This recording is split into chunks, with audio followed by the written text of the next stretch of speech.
boundaries. People, like countries, think they have boundaries, but really they don't. People, like countries, think they have human rights, but really they don't. There are millions of people in Ukraine right now who are keenly aware that they ain't got no human rights and their country has no boundaries. So what about you and me, huh? Why is it so hard for women to have anal sex on the first date? I think it's the corrupting influence of pornography on the internet, especially what these girls see on OnlyFans. Like, think of the progression the typical porn model goes through these days. They start off by saying, I've got boundaries. I've got boundaries. Like, they will pose in a bikini, but they won't pose in a wet t-shirt that lets you see their nipples. Then they go through some kind of fucking epiphany. They progress to the next level. They decide their boundaries have changed. They start posing topless, but won't show the lower half. Then they show the lower half, but you've got to pay $10 extra to see some kind of blunt object going in or out of it, so on and so forth. People live with, people cling to this illusion that they have boundaries. And the boundaries become more real in the imagination than the things themselves, the things that are bounded by these abstract, ultimately unreal concepts. I am not saying this because I have any trouble talking women into having anal sex on the first date.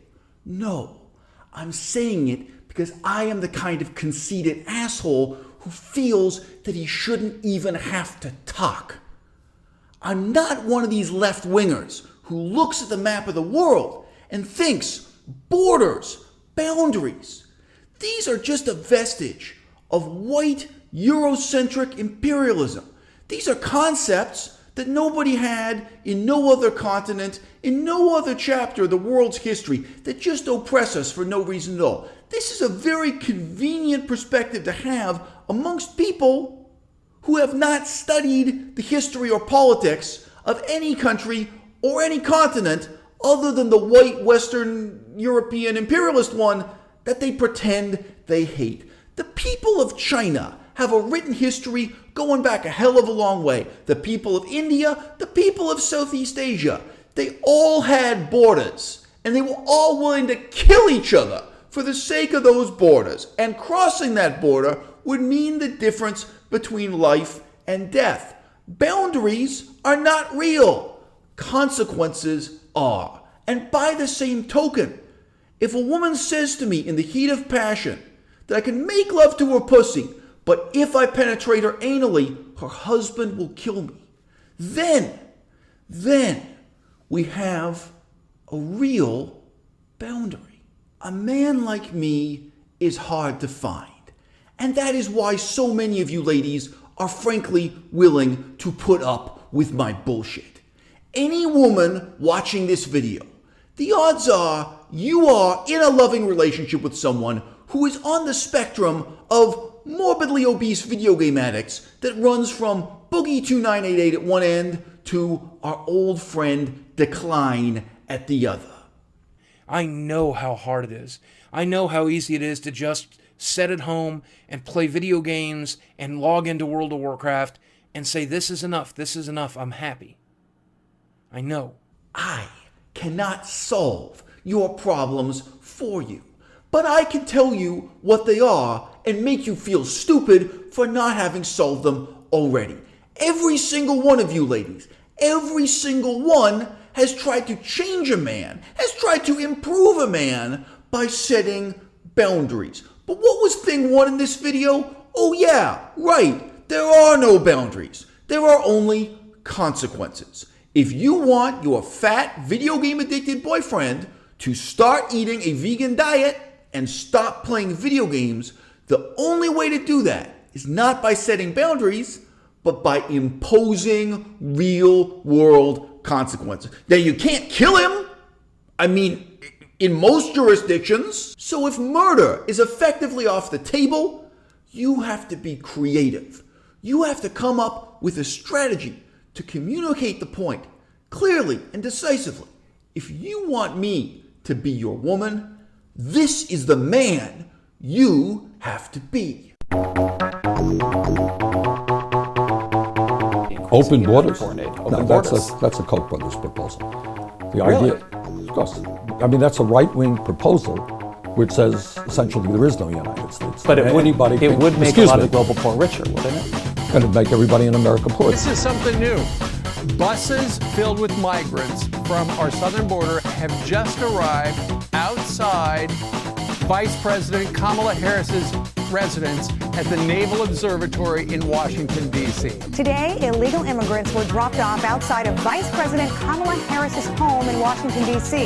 In an interview with Vice News, Harris slammed Texas Governor Abbott and Florida Governor DeSantis, saying, quote, "I think it is the height of irresponsibility, much less just, frankly, a dereliction of duty." Meantime, migrants are pouring over the southern border. Look at this. Our Fox News drone team capturing hundreds of them crossing illegally. Along a roadway in southern Mexico, a seemingly endless stream of people making their way on foot towards the United States. I believe it's a crisis that needs more coordination from our country. New at 6, can you compare the treatment of those in the migrant caravan to the Holocaust? It's a back and forth, a social media feud between Congresswoman-elect Alexandria Ocasio-Cortez from New York and Republican Senator Lindsey Graham of South Carolina. The debate sparked over a tweet. Ocasio-Cortez retweeting a picture of a migrant family running away from tear gas. The caption saying, quote, "Asking to be considered a refugee and applying for status isn't a crime. It wasn't for Jewish families fleeing Germany. It wasn't for targeted families fleeing Rwanda. It wasn't for communities fleeing war-torn Syria." Senator Sanders, one of the causes of anxiety for working-class Americans is connected to immigrants. President Obama, as you know, has issued executive actions to permit some 5 million undocumented immigrants who are living now in the United States to come out of the shadows without fear of deportation, get work permits. Would you go further than that? Open borders. Open borders. That's a Koch brothers proposal. The idea, of course. I mean, that's a right-wing proposal which says essentially there is no United States. But it would make a lot of the global poor richer, wouldn't it? And it'd make everybody in America poor. Then you're doing away with the concept of the nation state. What right-wing people in this country would love is an open border policy. Bring in all kinds of people who work for $2 or $3 an hour. That would be great for them. Some of you in the comments section have already had the good sense to call me a hypocrite on this matter.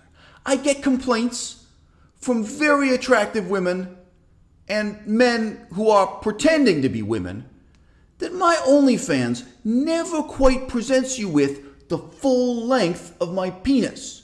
If you support me on OnlyFans, mysteriously, it seems to be that you only get to see about 50% of its length, never really the top or the bottom, leaving it up to your imagination as to just how long it might be. So I get messages complaining. What? Is this outside of your boundaries? You're only gonna fuck this chick on camera with half the length of your dick? I'm the first person to admit, what I do on the internet, it's not for everybody. Not everybody's gonna enjoy it. Just recently, I saw a very creative young woman who posted a review of my OnlyFans to TikTok in which she wrapped a bungee cord around her neck and jumped out a window with the fucking headline, "My in-depth analysis and review of what the fuck is wrong with Eisel Mazard and his OnlyFans." I appreciate that. That was a fucking beautiful artistic statement. You go, kid. I'm not perfect, okay? I'm still a little bit camera shy after that last negative experience when I got banned from Twitter for placing my knee on the neck of what was an android, not a human being, dressed in the monkey costume while being surrounded by some very attractive young women, some of whom may or may not be associated with the alt-right, who were dressed as police officers, pointing and laughing and referring to the android as George Floyd. Through no fault of my own, that caused some kind of fucking controversy. But that is not about boundaries. That's not me imposing boundaries on anyone, not even on myself. That's human weakness of a kind that I'm asking you to sympathize with. In the same way that a pregnant woman, for a few months after she gives birth, may not be entirely comfortable having me make love to her in front of her husband and a group of paying onlookers, the way we used to. You sometimes have to take your time and get back in the game. It's not what boundaries are about. Boundaries are about deception. manipulation, and ultimately violence, whether we think of them being applied by a girlfriend to her boyfriend or by a national government to millions or even billions of people. In many ways, there's a close parallel between the career of Belle Delphine that progressed from being a kind of bikini-based tease to outright hardcore pornography, and the strange game of political manipulation that left-wing leaders are engaged with in teasing us, promising us this idea of a more peaceful, multicultural planet, but never quite going all the way hardcore, to letting us see that they're committed to a country without borders, a continent without borders, let alone a planet without borders. Currently, in New York City and across the United States, people are wrestling with the implications of the fact that anyone and everyone from South America can simply relocate by hook or by crook to North America, and they're entitled to free food, free shelter, a certain level of free medical care, a whole range of benefits. But what if you wanted to go from North America to South America? Would any of those benefits, would any of those privileges be extended to you? What if we just look at an East versus West contrast between two countries, both of which are considered relatively poor? What percentage of the population of Bangladesh would relocate permanently to communist China if they could? Oh, you think China's a poor country? Have you fucking been to Bangladesh? Anyone and everyone who possibly could get the fuck out of Bangladesh would. They currently do, even if they're just fucking running away to godforsaken Indonesia. If there was no border preventing the people of Bangladesh from going to China, if there wasn't the real threat of intimidation, violence, imprisonment, death, a huge percentage of Bangladeshis would learn to eat with chopsticks and never fucking come back. Now, sooner or later, Joe Biden is going to decide to balance the trade deficit by escalating tensions with China from Cold War to lukewarm war, whatever the fuck you want to call it. And all of us are going to figure out that we ain't got no human rights, and the only boundaries, the only borders we've got are the ones that we can enforce through merciless violence. But until that day comes, I want to leave you with this. More important than the reality or unreality of borders, the reality or unreality of the enforcement of the threats of violence that makes us live our lives in compliance with these abstract concepts, is this: the question of reciprocity. We're so concerned with doing unto others as we would have them do unto you that we don't ever fucking ask if they actually do this shit for us. So what? If the border is open so that all these Nicaraguans have a warm welcome when they arrive in New York City, what's the fucking welcome you get when you go to Nicaragua? If these benefits are not reciprocal, if there isn't true reciprocity, where these countries are giving to our people the benefits that we extend to them, then we are, in effect, being selfish assholes, even in the act of charity.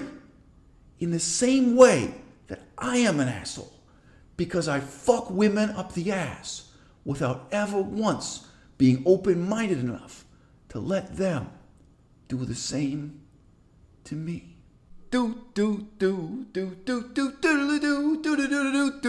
Yeah, I said it. You were thinking it. Oh, what? You think it's not working? You think my strategy is not working?